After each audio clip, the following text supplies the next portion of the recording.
আসসালামু আলাইকুম। চাটমোহর পলিটেকনিকে অনলাইন ক্লাসে তোমাদের সবাইকে স্বাগতম। আমি আব্দুল সালাম, ইনস্ট্রাক্টর সিভিল। আশা করি তোমরা স্বাস্থ্যবিধি মেনে ও সরকারের নির্দেশনা অনুযায়ী ঘরেই আছো এবং সুস্থ আসছো।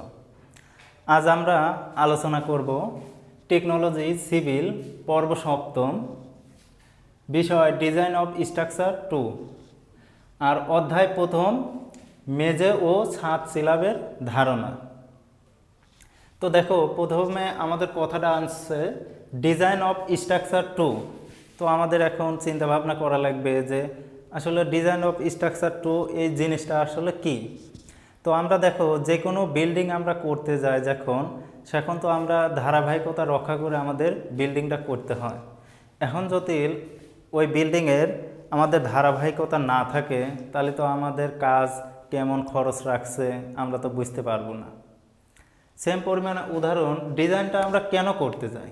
ডিজাইনটা করতে যাই আমরা যে টাকা ওখানে ইনভেস্ট করব, সেই টাকাটা যাতে আমাদের যথাযথ ব্যবহার হয়। এখন ডিজাইন বলতে মূলত একটা ছোট্ট জিনিসের লজিক তোমাদের দিতে পারি। ধরো, এ একটা ব্লক বা এই একটা ব্যক্তি এ লোড নিতে পারে 50 কেজি, অথচ একে যদি আমরা 50 কেজি লোড না দিয়ে আমরা যদি 60 কেজি দেই একে, আবার যদি 50 কেজি না দিয়ে আবার এই ব্লকটা আমরা কত কেজি লোড দেব? 40 কেজি লোড দেব, তাহলে কেমন হবে? দেখো, এই ব্লকটা সে নিতেই পারে 50 কেজি, অথচ আমরা তাকে 60 কেজি যদি লোড আমরা দিয়ে দেই, তাহলে জিনিসটা কেমন দাঁড়াবে? জিনিসটা হবে এরকম যে ও কিছুক্ষণ লোডটা নিতে পারবে। যেমন আমরা গ্রামগঞ্জে যারা বোঝা নেয়, দেখা যাবে যে ওর নির্দিষ্ট পরিমাণ লোড পর্যন্ত বোঝাটা নিতে পারে। তার বেশি যদি দেওয়া হয় সে নিচ্ছে, কিন্তু খুবই কষ্টে কিছু দূর যায়, সে আর সেটা ট্যাগল করতে পারতেছে না। এরকমই জিনিসটা আমরা যদি এই লোড সে নিতে পারে 50 কেজি, অথচ যদি তাকে 60 কেজি দেওয়া হয়, ওই বিল্ডিংটা হয়তো 2-4 বছর যাবে, তারপরে দেখা যাবে যে একদিকে ফেল করে ভাঙবে, তারপরে টোটাল বিল্ডিংই বিধ্বস্ত হয়ে যাবে। এখন যদি তাক আমরা 40 কেজি লোড দেই, সে নিতে পারে 50 কেজি, অথচ দিচ্ছি 40 কেজি, সে দেখা যাবে তার কিছুই মনে হবে না। এখন তোমরা যদি বাড়িতে যে কোনো কাজে তুমি নিতে পারো 50 কেজি, অথচ তোমাকে বোঝা দেওয়া হলে 10 কেজির, তুমি অনায়াসে হাঁটে যাচ্ছ, তোমার কিছুই মনে হবে না। এখানে তো আমরা বোঝা নেওয়ার ক্ষেত্রে এটা তো সেরকম অ্যাপ্লাই করতে পারি না। এখানে আমাদের ডিজাইনের কাজ, এখানে আমাদের লক্ষ লক্ষ কোটি টাকার কাজ হচ্ছে। তো দেখো, এই বিল্ডিংটা যদি আমাদের 50 কেজি লোড নিতে পারে, একে আমরা 50 কেজি অথবা 48 কেজি একবারে কিনায় এরকম লোড দেব, যাতে বিল্ডিংটা অনায়াসে 100 বছর পর্যন্ত ভেরি করতে পারে। এটি হচ্ছে ডিজাইনের মূল উদ্দেশ্য। এটি বেশিরভাগ ক্ষেত্রে দেখা যায় কি, তুমি যদি কোনো বাড়ির বিল্ডিং প্ল্যান একটা ইঞ্জিনিয়ারের সাথে কথা বলে যদি না করো, বা ডিজাইন অনুযায়ী তুমি যদি না করতে চাও মিস্ত্রির কথা শুনে, এটি একটা আমার ঘটনা মনে আছে। এর আগে আমি বিজেপি ক্যাম্পে জব করতে গেছিলাম, ওইখানে একটা বিজেপি ভাই বলতেছে, ভাই দেখেন আমি 2 তলা করবো, এই জন্য টাকা পয়সা সব কিছু আমার রেডি, যে সচরাচর শুনছি যে আমার এত টাকা লাগবে, অথচ আজকে আমার 1 তলা ছাদ হয়েছে আর তারপরে গাঁথনি করছি, এতে আমাদের টাকা পয়সা সব শেষ করলো। এটা কী জন্যে হলো? বললো যে আমাদের নিচে যে বেজে মালামাল দেওয়া দরকার যেরকম দিছে, তার সাথে 3 গুণ পরিমাণ। মিস্ত্রি বুঝতে পারে না, যেহেতু বিল্ডিং করতেছে 2 তলা, ইচ্ছা মতো তার মতো ঢালেছে। এখন দেখা যাচ্ছে যে তার মেকআপ করা খুব কঠিন হয়ে যাচ্ছে। তার ইচ্ছা ছিল যে 2 তলা করবো, এখন 1 তলা মোটামুটি কমপ্লিট করে পরবর্তী আবার আরেক তলা করবো, কিন্তু তার দেখা গেল যে ছাদ আর গাঁথনি মিলে টাকা পয়সা শেষ। এখন সে কীভাবে দরজা জানালা লাগাবে, মেঝে ঢালাই যাই দিছে না হলে দিবে, আবার সাজসজ্জা করা, প্লাস্টার করা, আবার বাথরুম করা, কত টাকার ব্যাপার না। এগুলো টাকা কি করছে? সব বেজের নিজে করছে। এজন্য আমাদের দরকার হচ্ছে আগে ওই বিল্ডিংয়ের এস্টিমেট করা, ডিজাইন করা, প্ল্যান অনুযায়ী আমাদের আগানো। এই জন্যে আমাদের ডিজাইন অফ স্ট্রাকচার চলে এসেছে, যে আমরা একটা বিল্ডিং যাতে যে টাকায় ইনপুট করি সেই টাকাটা যাতে কমও যাতে না হয়, বেশিও যাতে না হয়, একবারে সমান লেভেলে ওই বিল্ডিংটা যাতে 100 বছর পর্যন্ত ভেরি করতে পারে। এখন আসো, প্রথম অধ্যায়ে আমাদের আলোচনা হবে মেঝে ও ছাদ স্ল্যাবের ধারণা। এখন আমাদের মেঝে ও ছাদটা জিনিসটা কি? আমরা এমনিতে সচরাচর দেখি একতলা যদি কোনো বাড়িতে বিল্ডিং হয়, 3 শেড হয়, 3 শেডে তো ছাদ থাকে না, বা কেউ যদি একতলা করে নিচের ফ্লোরটা থাকে মেঝে আর উপরেটা ছাদ হিসেবে ব্যবহৃত হয়। যদি একাধিক বিল্ডিং হয় হাই রাইজ, যদি তালা হয় যে বহুত 10 তালা 15 তালা, তাহলে কি হবে? তাহলে দেখো কি হবে, সর্ব উপরে যেটা থাকবে সেটি আমরা ছাদ হিসেবে গণ্য করবার, ভিতরে যেগুলো আছে সবগুলো কি মেঝে। তো আমাদের মেঝে ছাদের মধ্যে কন্ডিশনগুলো গেল। এখন আসো আমরা আলোচনা করব, সেটা হলো কি সামগ্রিকভাবে আরসিসি ফ্লোর এর প্রকারভেদ। এই প্রকারভেদ কয়টা আমরা দেখছি?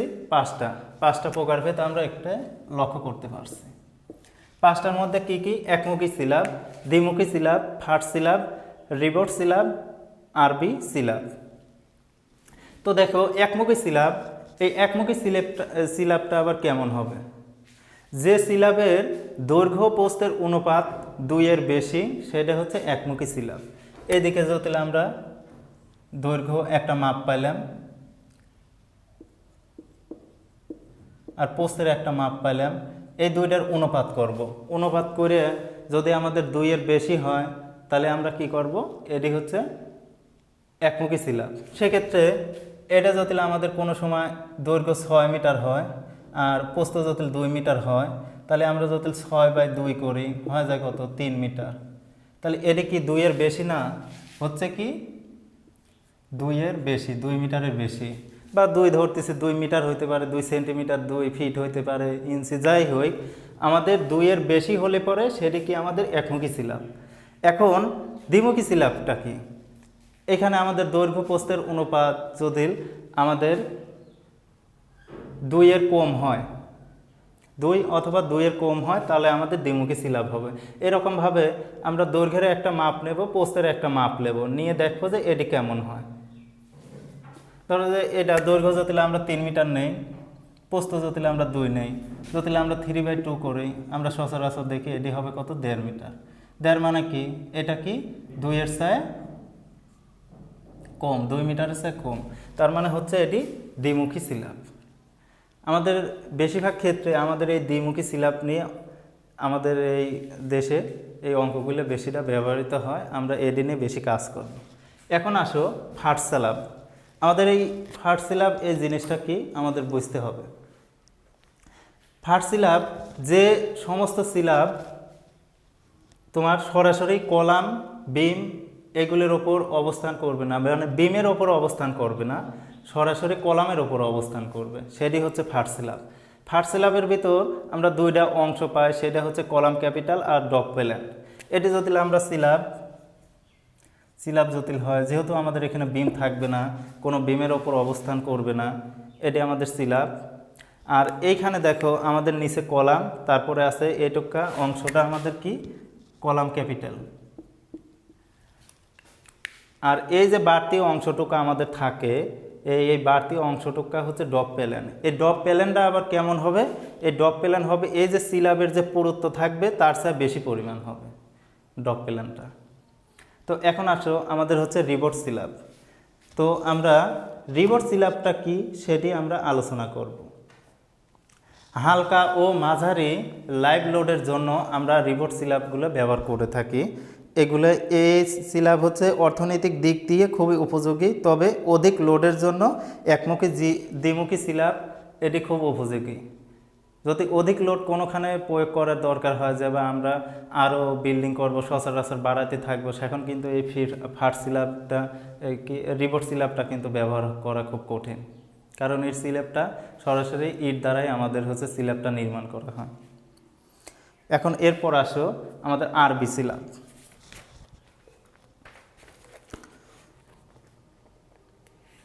আরবি স্ল্যাব অর্থনৈতিক আর্থিক সাশ্রয়ের জন্য আমাদের দেশে অনেক স্থানে এ ধরনের স্ল্যাব ডিজাইন করা হয়। আরবি স্ল্যাবকে টেনশন জোনে কংক্রিট একমাত্র রড হচ্ছে সঠিক স্থানে ধরে রাখার জন্য রড ব্যবহার করা হয়। এখানে তোমার পার্সেন্টেজ আছে, কত যাবে, কত কি পরিমাণ যাবে সেটা তো আছে।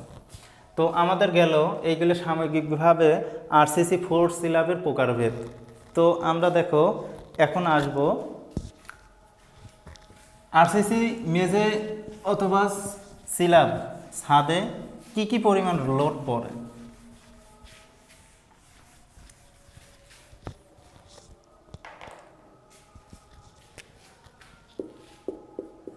আরসিসি মেজে সিলাবে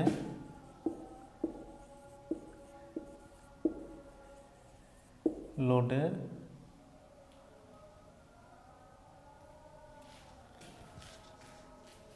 প্রকারভেদ হিসাবে দাও কি কি লোড পড়ে।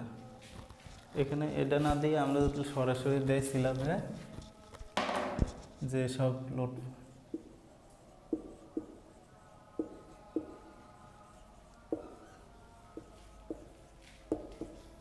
দেখো আরসিসি মেজে সিলাবে কি কি লোড পড়তে পারে। একটা লোড পড়তে পারে তোমার ডেড লোড, 2 নম্বর লাইভ লোড, আর 3 নম্বর লোডটা পড়তে পারে তোমার হচ্ছে পারিপার্শ্বিক লোড বা প্রাকৃতিক লোড।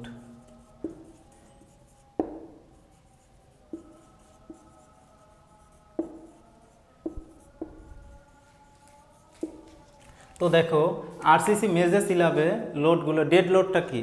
ডেড লোডটা হচ্ছে কাঠামোর নিজস্ব ওজন। এখন এইখানে আমরা যে বিল্ডিংয়ে যে কাঠামো হিসাবে ব্যবহার করি, যেমন থাকতে পারে আমাদের কলাম, বিম, সিলাব।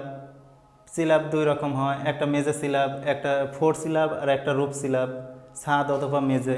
এটি হচ্ছে কাঠামোর নিজস্ব ওজন। এই লোডটা কখনো পরিবর্তন হবে না, মানে যে লোড আছে সেই লোডই ধ্বংসস্তূপ হওয়ার আগ পর্যন্ত থেকে যাবে। লাইভ লোড, এই লাইভটা হচ্ছে পরিবর্তনশীল লোড। কেমন? এই লাইভ লোডের ভিতর একটা কক্ষের ভিতর থাকতে পারে আসবাবপত্র, মানুষের চলাচল, এটি কি সবসময় পরিবর্তনশীল। আর আরেকটা আছে পারিপার্শ্বিক লোড। এই পারিপার্শ্বিক লোডের মধ্যে আমার বিভিন্ন জিনিস আছে। এই লোডের ভিতর থাকতে পারে এয়ার বা বাতাস, বাতাসের একটা লোড আছে, তারপরে ভূমিকম্পন জনিত লোড আছে, জনিত লোড, আবার আছে তুষার জনিত লোড,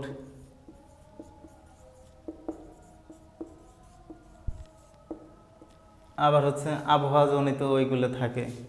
তো আজকে মেজে ও সিলাবের ধারণা সম্পর্কে তোমাদের যা কিছু আলোচনা করা হলো এইগুলো বাসায় একটু প্র্যাকটিস দাও। আর তোমরা যেহেতু করোনার পরিস্থিতি আস্তে আস্তে খুবই খারাপ, অসুস্থ অনেক বেড়ে চলছে, তো তোমরা যেখানে থাকো স্বাস্থ্যবিধি মেনে সুস্থ থাকো, এটাই আমাদের কামনা। আসসালামু আলাইকুম।